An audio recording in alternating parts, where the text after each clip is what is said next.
कैसी सुरक्षा? किसकी सुरक्षा? किस सदन की सुरक्षा?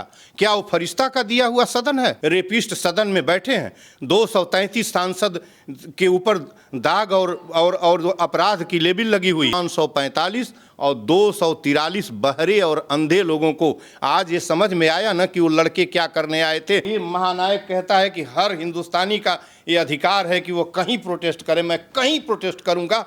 और बहुत ही अच्छा हुआ है, ये क्रांति है और ये भगत सिंह की औलादे हैं। मैं 150 पत्र ऑनरेबल प्रेसिडेंट को लिखा हूं।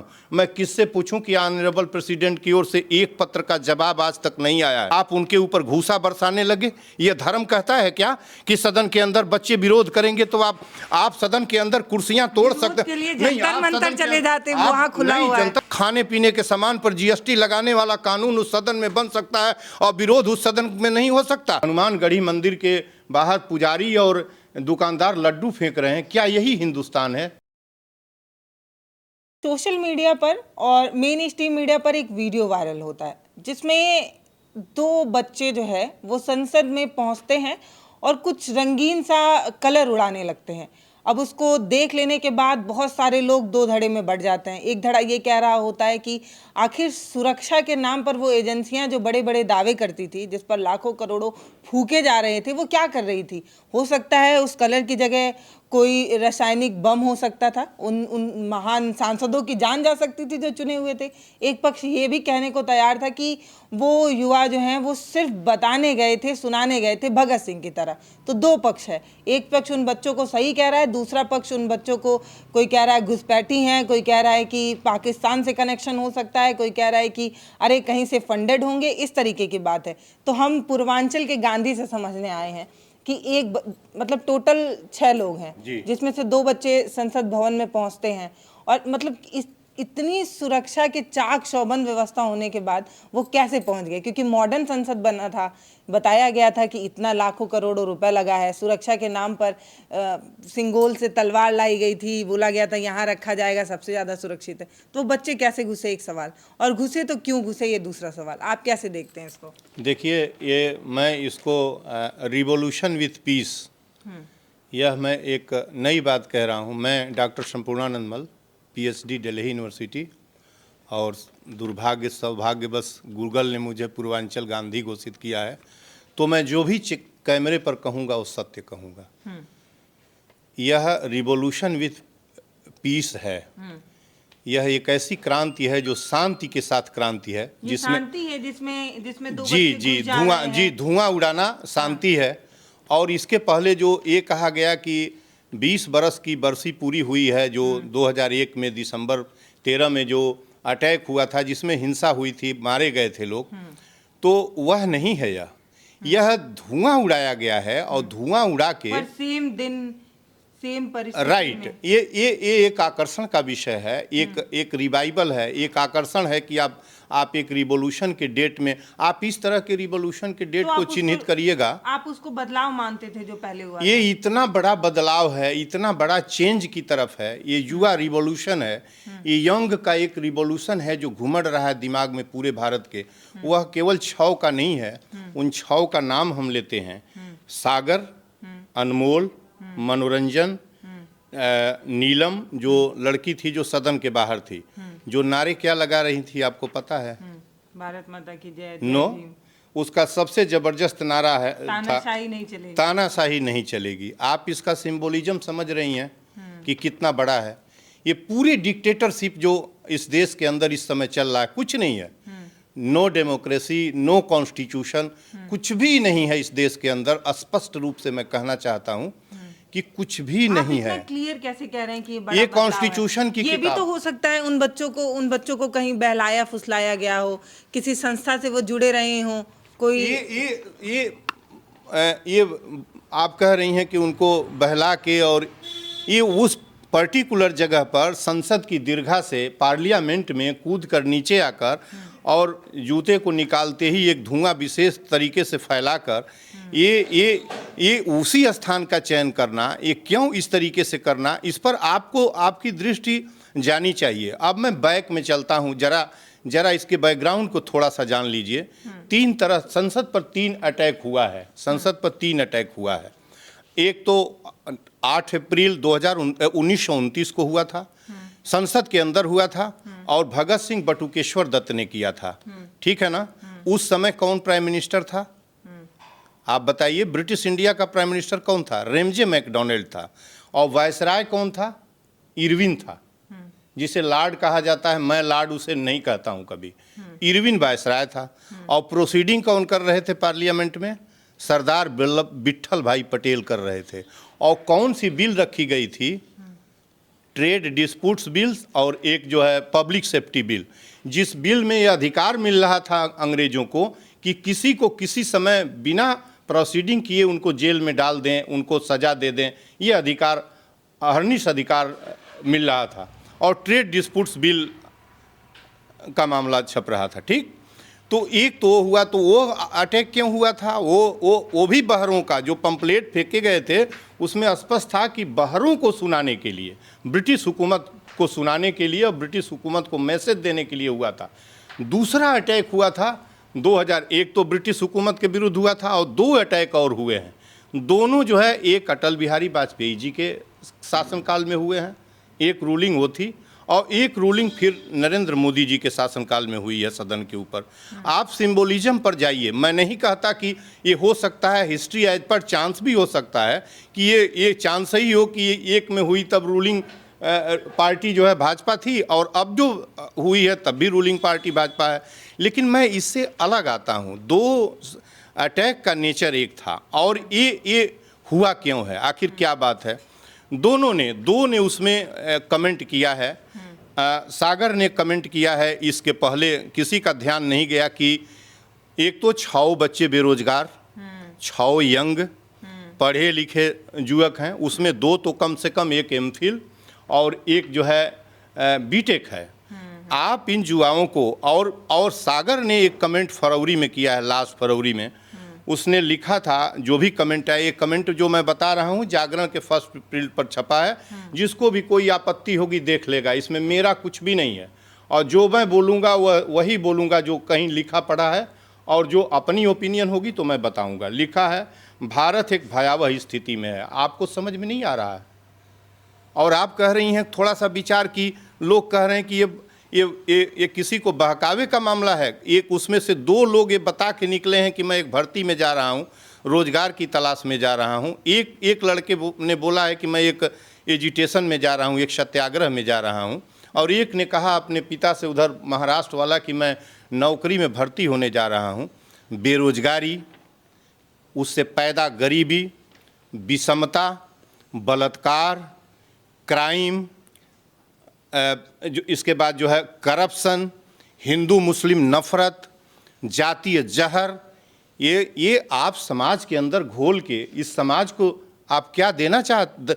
इस देश में रह क्या गया है, मुझे बता दे कोई। रोजगार, बेरोजगारी अपने ऊपरी सीमा पर है, गरीबी ऊपरी सीमा पर है। 36 करोड़ गरीब थे 2000, अभी लास्ट जो है कोरोना के पहले 36 करोड़ गरीब थे, और गरीब 29% गरीब थे। आज आप 81 करोड़ लोगों को 5 किलो राशन दे रहे हैं। गरीबी कहाँ पहुँची हुई है। और आप जो है मंदिरों के बाहर जो है, वो कहता है सागर की, मंदिर के बाहर देखा हमने कि जो है, हाँ, लड्डू फेंके जा रहे हैं। जो है हनुमानगढ़ी मंदिर के बाहर पुजारी और दुकानदार लड्डू फेंक रहे हैं। क्या यही हिंदुस्तान है? क्या इसी तरह से मुल्क चलता है? क्या यही गांधी का, भगत सिंह का और इनका मुल्क जो है, इन्होंने ही यह भारत हमको दिया है, यह भारत हमको दिया है। आपको पूर्वांचल के गांधी की उपाधि दी गई है, और आप हिंसा को कैसे सपोर्ट कर रहे हैं? हिंसा है नहीं, लेकिन बच्चे अपनी जिंदगी दांव पर लगा दी है ना। मतलब पढ़े लिखे बच्चे, उनके पेट में अनाज नहीं है, रोजगार नहीं है, उनका परिवार गरीब है, वो गरीब हैं, सड़कों पर हैं, लावारिस घूम रहे हैं। एक थप्पड़ मारने पर दूसरा गाल देने वाले गांधी, ये दूसरा ही गाल देने वाले थे सदन में, और वो बच्चे वहां पहुंच जा रहे हैं एक तरीके से। मतलब सुनिए, आप डिबेट करिए, आप जो है, आपका चैनल रिनाउंड चैनल हो गया है, संभल के बात करिए। आप एक बच्चे की मनसा जरा सा सीख बराबर नहीं थी। हिंसा का नाम मत लीजिएगा। मैंने बोला है कि रिवॉल्यूशन नहीं, लेकिन रिवॉल्यूशन विथ पीस पहले ही मैं मैसेज देने के लिए। लेकिन वहां पे जो सांसद लोग थे उनका ये कहना था ना कि ये बच्चे हिंसा भी कर सकते थे, इसीलिए तो पकड़ कर हिंसा नहीं कर सकते थे। एक असलहा होता है। ये लोग अभी मैं आता हूं उस टॉपिक पर कि जो आवाज उठने लगी कि सुरक्षा, सदन की सुरक्षा, कैसी सुरक्षा, किसकी सुरक्षा, किस सदन की सुरक्षा? क्या वो फरिश्ता का दिया हुआ सदन है? ये लोग मानते होंगे फरिश्ता का दिया हुआ सदन है। वह सदन इरविन का बनवाया हुआ सदन है, जो सेफ्टी वाल की तरह से उपयोग में किया गया था, जो लोगों के जनमत को जानने के लिए किया था। एक 23 से लेकर 27, 29 तक, वो 28 में सदन बन के तैयार हुआ था। वो भगवान का गृह नहीं है, वो मदर ऑफ डेमोक्रेसी का मदर ऑफ डेमोक्रेसी नहीं है। आप ये जो बताया गया है उसी मदर ऑफ डेमोक्रेसी के अंदर आपने ये जो आज देश के अंदर इतनी बेरोजगारी, गरीबी, भयावह स्थिति पैदा हुई है, सड़कों पर माँ बहनों का बलात्कार हो रहा है। ये मैं नहीं कह रहा हूँ, ये मणिपुर से लेके और पूरे हिंदुस्तान की सड़कों पर देखिए, गरीबी अपने आप फैली हुई है। रेपिस्ट सदन में बैठे हैं, 233 सांसद के ऊपर दाग और अपराध की लेबल लगी हुई है। वो तरीका सही था क्या? मतलब पढ़े लिखे बच्चे हैं, उन्हें भी पता था कि अगर वो इस तरीके का कुछ भी कदम उठाते पूरी जिंदगी बर्बाद हो जाएगी। उसके बाद भी आप उसको पूरा सही बता रहे हैं। इतना बेहतरीन वे था। इससे बेहतरीन अपनी बात पहुंचाने का मैं और आपके चैनल को बता दूं कि भगत सिंह जन अधिकार यात्रा 10 दिसंबर से कर्नाटक से निकली है, 13 स्टेट्स में होते हुए, 80 डिस्ट्रिक्ट से होते हुए 850 किलोमीटर की यात्रा 3 मार्च को। अरे ये तो मैं रिवाइवल समझता हूँ कि मैं निजी तौर पर जीवित हो गया हूँ कि हिंदुस्तान में जुआ शक्ति है और किस नायाब तरीके से बिना एक किसी को खरोच करे, किसी शरीर में किसी भारत के किसी अपने बंधुओं को बिना खरोच लगाए, बिना तकलीफ दिए अपनी बात सदन में पहुंचाने की कोशिश किया है।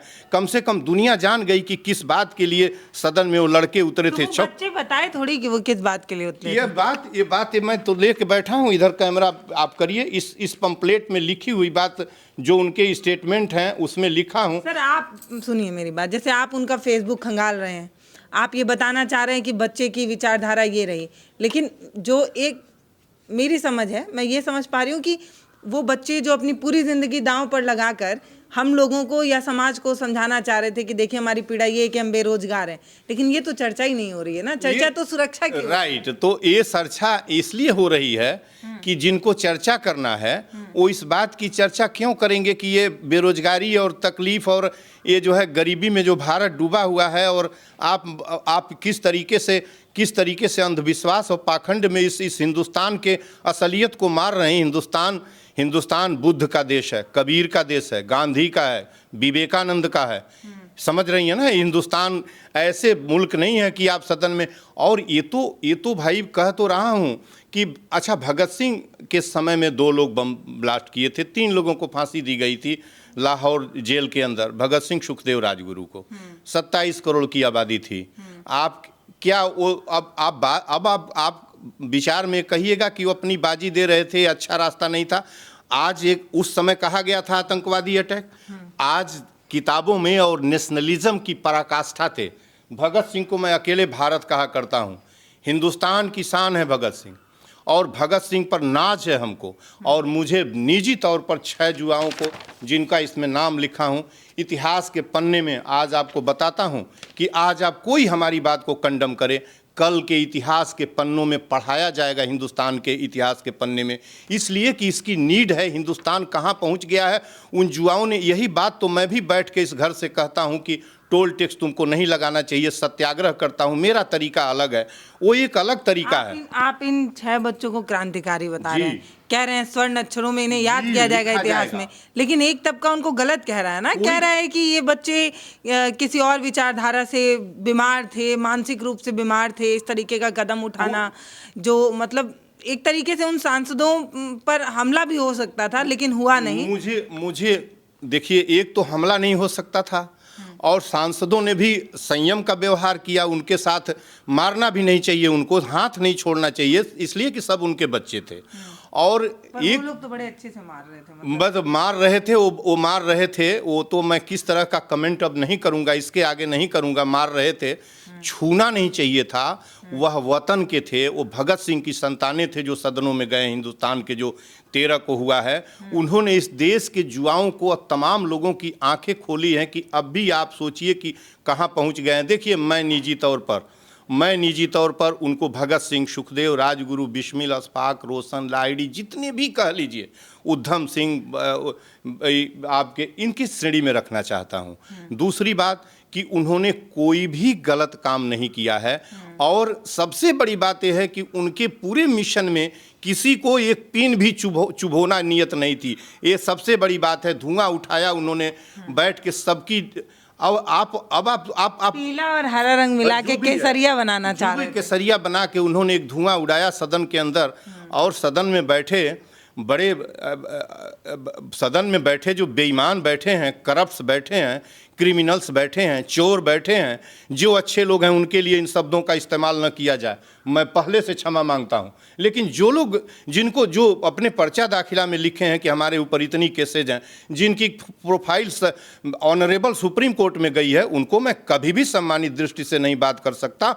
और ये मैंने लिखा है कि ये जो है, मैं अपनी कल का जो प्रेस वार्ता किया था, मैंने लिखा था, युवा शक्ति जिंदाबाद, अहिंसात्मक क्रांति अमर रहे, शांतिपूर्ण ढंग से की गई अहिंसात्मक अभिव्यक्ति, यह एक्सप्रेशन विथ पीस है, यह एक्सप्रेशन विथ पीस है, नेशनलिज्म विथ पीस है। इससे बड़ा तो अच्छा इतने छोटे बच्चों ने इस तरह का काबिलियत के साथ अपनी बात सदन में पहुंचाई है। बात रखने के लिए और भी कई माध्यम हैं। हम लोग कह रहे हैं कि हम जिस युग में हैं वो सूचना की सबसे बड़ी क्रांति है, इतने बड़े बड़े माध्यम है सूचना देने के, अपनी बात रखने की। तो फिर संसद में जाकर रंगीन कलर उड़ाने का क्या मतलब है? वो और किसी तरीके से भी तो संसद के लोग 250 लोग संसद के व्यभिचार और करप्शन में रह सकते हैं, उनको सुनाया कहाँ जाएगा? सदन के बाहर वो प्रिविलेजेज लेके बैठे हुए हैं सदन के अंदर। आप कह रही हैं कि वो सदन में उतना ही अधिकार हमारा है जितना अधिकार उनका है, और उनको प्रिविलेजेज है, उनको डिबेट में भाग लेने का,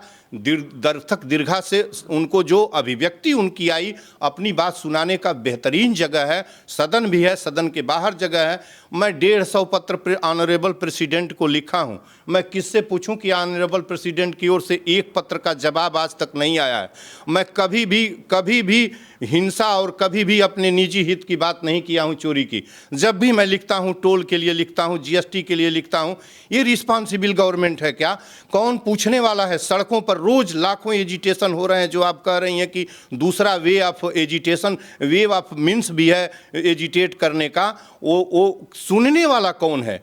कम से कम 545 और 243 बहरे और अंधे लोगों को आज ये समझ में आया ना कि वो लड़के क्या करने आए थे। और आप ज्यों प्रोसीडिंग हुई पार्लियामेंट की तरफ से, रिक्वेस्ट किया गया होम मिनिस्ट्री को, होम मिनिस्ट्री ने जांच सेटअप के लिए किया, और जांच ही आनन फानन में जांच सेटअप कर दी गई। और सीआरपीएफ के डीजी जांच के सेटअप, क्या जांच करेंगे? क्या कौन सा जांच कर, लड़कों के बारे में क्या जांच करेंगे? अपनी बात तो कह रहे हैं जांच करना हो, और अब कल सजा के तौर पर 4 बच्चों को जेल की सजा। आज मैं लिखता हूं ऑनरेबल प्रेसिडेंट को, क्या यही हिंदुस्तान है?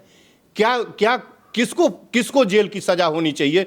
जेल की सजा एक जांच कराइए सदन में उन लोगों की जो गंभीर रूप से अपराधी हैं, उनकी जांच करके उनको जो है सजा होनी चाहिए। बच्चों को सजा क्यों करेंगे? बच्चों ने कौन सा क्राइम किया है? बच्चों ने अपना उस मौलिक अधिकार का एक्सप्रेशन किया है जो उनको संविधान में दिया गया है। वो कहीं प्रस्तुति करेंगे, वो अपना दर्द बताए हैं बच्चे। और मैं आज खत लिखूंगा प्रेसिडेंट को और ऑनरेबल गृह मंत्री को लिखूंगा कि बिल्कुल नहीं, सदन में जितने दागदार लोग हैं, जितने इनकी पहले जांच कराइए। और इस सदन विश्वास खो चुका है हिंदुस्तान के लोगों का। मैं निजी तौर पर इस सदन के प्रति मेरे मन में वही विश्वास है जितना भगत सिंह, अशफाकुल्ला खां और गांधी कहा करते थे कि ये सदन बेश्वा है। अशफाकुल्ला खां कहा करते थे कि इस सदन में जिसमें शान शौकत ऐश्वर्य का भोग करने वाले लोग बैठते हैं, इनसे किसी तरह की उम्मीद नहीं कर सकते हैं। भगत सिंह कहा करते थे कि इस सदन से अब किसी तरह की उम्मीद नहीं है, ये ब्रिटिश सदन है और इसमें जो है चंद छोटे से लोग जो शान शौकत का जीवन जीते हैं वह रहते हैं। मैं इन्हीं बातों के साथ अपनी बात समाप्त करता हूं आपके चैनल पर और ये कहना चाहता हूं कि ये एक रिवॉल्यूशन है और मेरा 94 बरस 8 माह 15 दिन बाद ये रिपीटिशन इस तरह की नेशनलिज्म की पराकाष्ठा, विरोध की इतनी अच्छी जितनी भी हो सकती है, क्या बात कर रही हैं कि उनके मन में इतना सा सुई के बराबर का नोक का नहीं था कि हम हिंसा करेंगे। वो एक चाकू भी लेके नहीं सदन के अंदर गए हुए थे, आप उनके ऊपर घूसा बरसाने लगे। ये धर्म कहता है क्या कि सदन के अंदर बच्चे विरोध करेंगे तो आप सदन के अंदर कुर्सियां तोड़ सकते हैं? जंतर मंतर चले जाते हैं, वहां खुला हुआ है। जंतर मंतर भी वो भी बना हुआ है, आप डिबेट, आपका अधिकार है डिबेट पर। आप सदन के अंदर कुर्सियां तोड़ेंगे, आप सदन के अंदर ऐसा कानून बनाएंगे जो हमारी चमड़ियां उधेड़ लेती है। खाने पीने के सामान पर जीएसटी लगाने वाला कानून उस सदन में बन सकता है और विरोध उस सदन में नहीं हो सकता। ये कौन कहा है? ये कहां किस कॉन्स्टिट्यूशन में लिखा है? कॉन्स्टिट्यूशन की पुस्तक उठाऊं, मूल प्रति लिखा हुआ है कि कहीं भी हम किसी तरीके से विरोध करेंगे, हमारे विरोध में किसी की क्षति नहीं होनी चाहिए, विरोध अहिंसात्मक होनी चाहिए, लिखा हुआ है।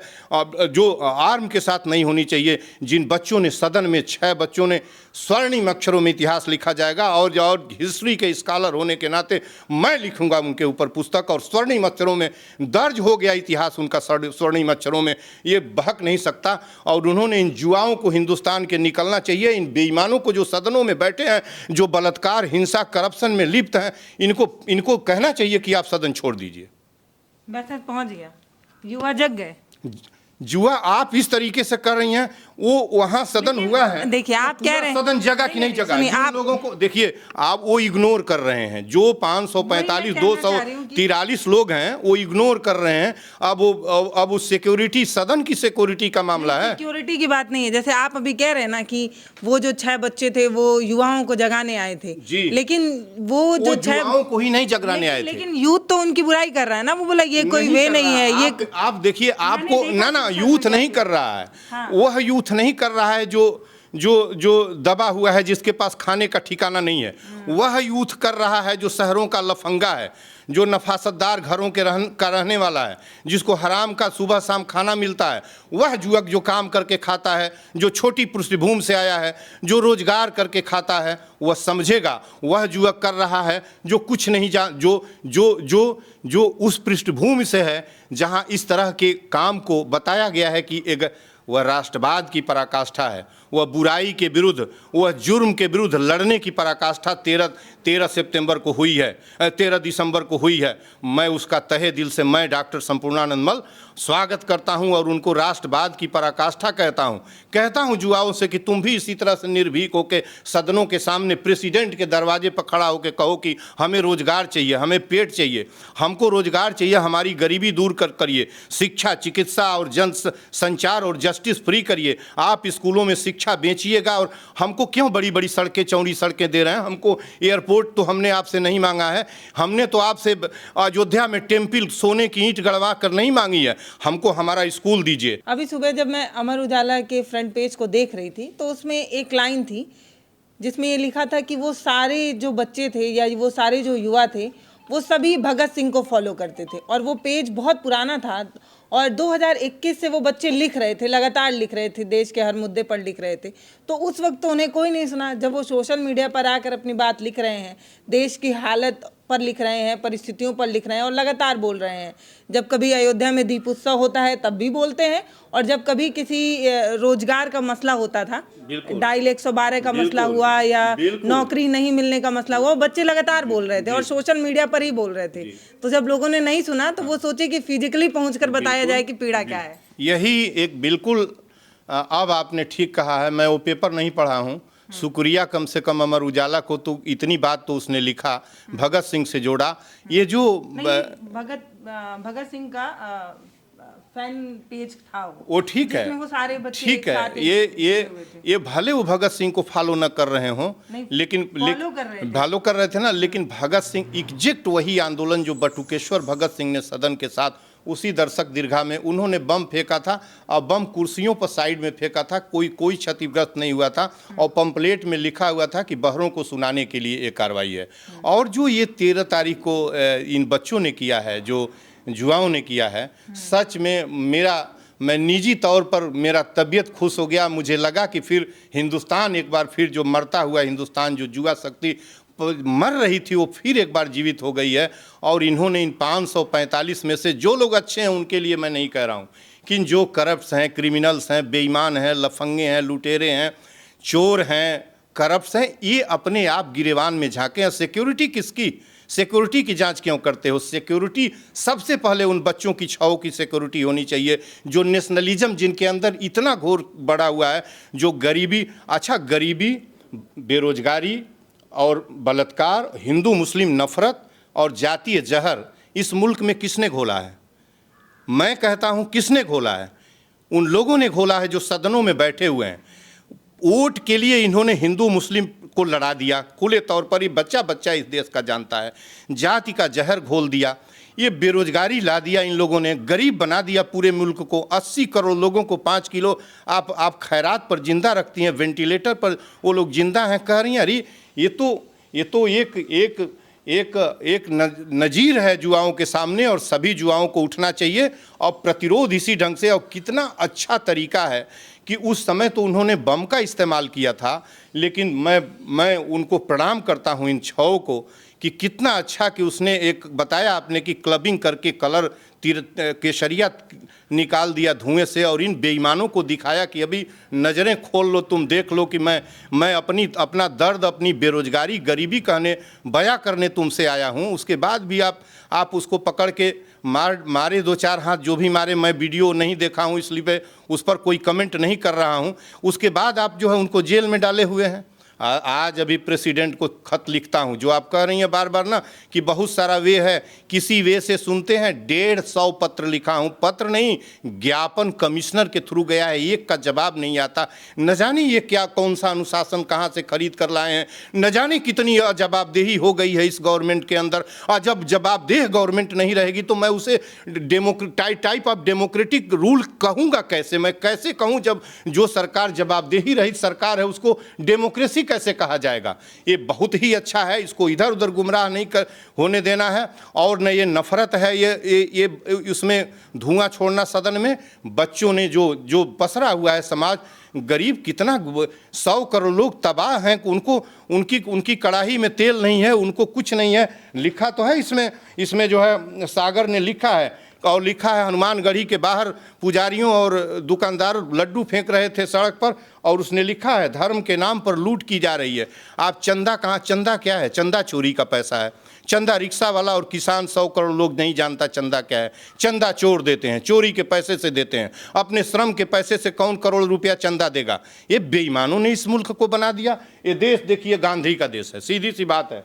ये देश भगत सिंह का देश है। भगत सिंह समाजवाद, भगत सिंह का समाजवाद प्रीम्बल ऑफ कॉन्स्टिट्यूशन में जोड़ा गया है। भगत सिंह का समाजवाद प्रीम्बल ऑफ कॉन्स्टिट्यूशन में भगत सिंह का समाजवाद जोड़ा गया है।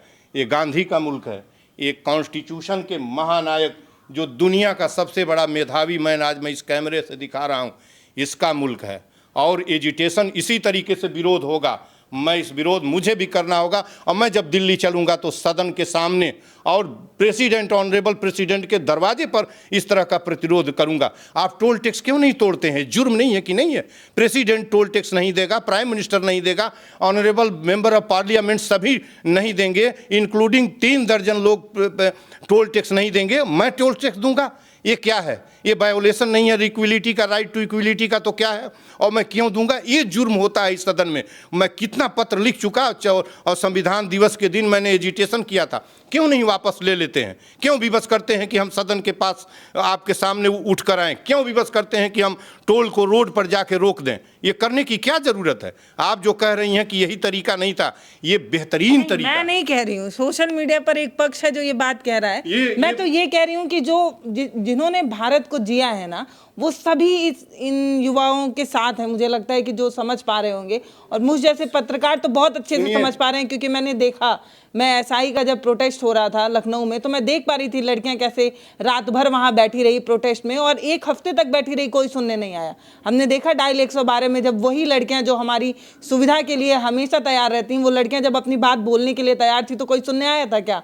जब कोई नहीं सुनेगा तो कोई और तरीका तो कोई ना कोई अपनाएगा ही। ये सुनिए, ये तरीका तो इतना, ये महानायक, आपको अच्छा लग रहा है, लोगों को बुरा दुनिया का नहीं, किसी को नहीं बुरा लग रहा है। कोई जनवादी जो जिनका विश्वास कॉन्स्टिट्यूशन में और पूरे नेशनल मूवमेंट की लड़ाई में था, गांधी रेमजे मैकडॉनल्ड के दरवाजे पर जाके ठोकर मार के उसके दरवाजे पर चढ़ के कहे थे कि हिंदुस्तान की आज़ादी मैं लूंगा, जब गोल्ड मेडल कॉन्फ्रेंस में गए हुए थे।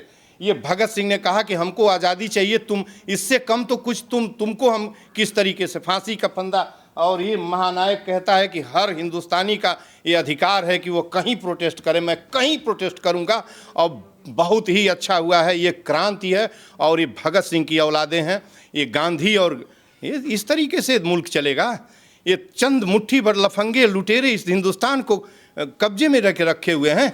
ये मदर ऑफ डेमोक्रेसी का जो पार्लियामेंट है, कहाँ ले जाने की कोशिश कर रहे हैं? ये बेहतरीन तरीका है, और मैं इससे बेहद प्रसन्न हूँ। और मैं पूरी तरह, मैं पूर्वांचल गांधी इस आंदोलन के साथ, इन बच्चों के साथ, और आज खत लिखूंगा ऑनरेबल प्रेसिडेंट को, ऑनरेबल होम मिनिस्टर को, कि बच्चों को पर कोई मुकदमा नहीं चल सकता। यूएपीए बच्चों पर चलेगा। यूएपीए इन लोगों को, सदनों में बैठने वाले उन लुटेरे जिनके ऊपर केस दर्ज है, उस करप्ट व्यक्ति, उस रेपिस्ट के ऊपर चलना चाहिए। कैसे चलेगा? और ऑनरेबल सुप्रीम कोर्ट बैठा हुआ है, और इस महानायक को, महामानवतावादी न्यायाधीश डीवाई चंद्रचूड़ बैठे हैं, उनके सामने चलने दीजिए। अरे वो तो वो 6 इस देश के हीरा हैं जिन्होंने हमें सिखाया है मार्ग। देखिए, ये भारत एक नई सोच का प्लेटफॉर्म पूरा खुला हुआ है, कमेंट सेक्शन खुला हुआ है। अगर आप युवा हैं और आपको लगता है कि एक कम्युनिकेशन गैप है, आपको लगता है कि आप कुछ बोलना चाह रहे हैं लेकिन सुनने वाला तैयार नहीं, तो हमने अपना प्लेटफॉर्म खुला रखा है। आइए, अपनी बात खुल कर रखिए और कहिए कि ये जो बच्चे जो थे जिन्होंने इस तरीके का रास्ता अपनाया, उसके साथ हैं या आप उसके विरोध में हैं, और विरोध में हैं तो क्यों, और साथ में हैं तो क्यों, ये ज़रूर लिखेगा। नमस्ते, मैं पल्लवी हूँ, और आप पूर्वांचल के गांधी से समझने की कोशिश कर रहे थे कि बच्चों की आखिर क्या मजबूरी रही कि उन्होंने अपने जान को दांव पर लगाया। वो बच्चे पढ़े लिखे थे, अच्छी डिग्री थी उनके पास, ये सब जानते हुए भी संसद में पहुंचना और इस तरीके का कदम उठाना, आखिर क्या मजबूरी थी, यही समझने के लिए हम यहाँ पहुंचे हुए थे। बहुत धन्यवाद।